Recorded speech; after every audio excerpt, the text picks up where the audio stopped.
கடக ராசிக்கு என்ன சிறப்பு? இப்போ குரு சொல்கிறோம், சனி பகவான் சொல்கிறோம், ராகு கேத்து சொல்கிறோம். இந்த கடக ராசிக்கு பாக்கியஸ்தானாதிபதியான குரு மே மாதத்துக்கு மேலே அந்த ராசிக்கு உச்ச பலனை கொடுக்க போகிறார். இது ஊரில் 12ஆம் இடத்துல இருக்கிற குரு மே மாதத்துக்கு மேலே அங்கே வரப்போகிறார். இப்போ சனி பகவான் ராசிக்கு 9ஆம் இடத்துல போய் உட்காந்துருக்கு. அஷ்டமத்து சனி பகவான் மாறி 9ஆம் இடத்துக்கு போகிறார். 2ஆம் இடத்துல கேது, 8ஆம் இடத்துல ராகு. இவர்கள் மாற போகிறாங்க. கடகராசிக்கு இவர்கள் மாறப்போகிறார்கள்.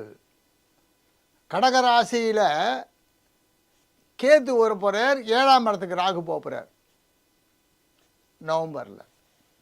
இந்த 2026 முக்கியமான மாற்றங்கள். இதுவரை தந்தைக்கு இருந்த பிரச்சனை போய்விடும்.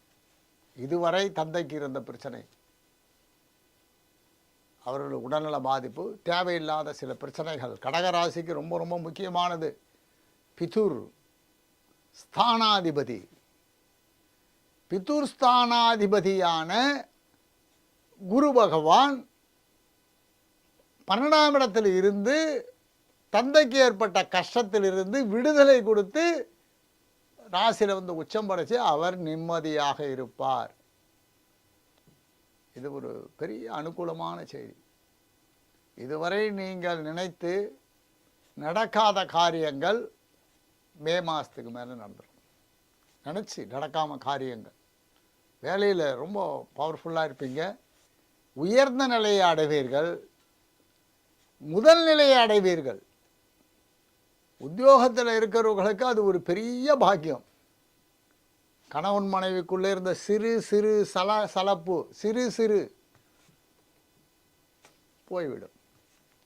புத்திர கலத்திர பாக்கியஸ்தானத்தை பார்க்குறார் குரு பகவான். புத்திர கலத்திர பாக்கியஸ்தானத்தை பார்க்குறார். கடகராசியில் பிறந்தவர்களுக்கு வயசாகிட்டே போகுது, கல்யாணமே ஆகலை, விசாரப்படுறாங்க, அப்பா அம்மா விசாரப்படுறாங்க, தாத்தா பாட்டி விசாரப்படுறாங்க, கல்யாணமே ஆகலை, படிப்பு நன்னா இருக்குது, உத்தியோகம் நன்னா இருக்குது, சொந்த வீடு இருக்குது, கார் இருக்குது, திருமண பாக்கியம் ஏற்படும்.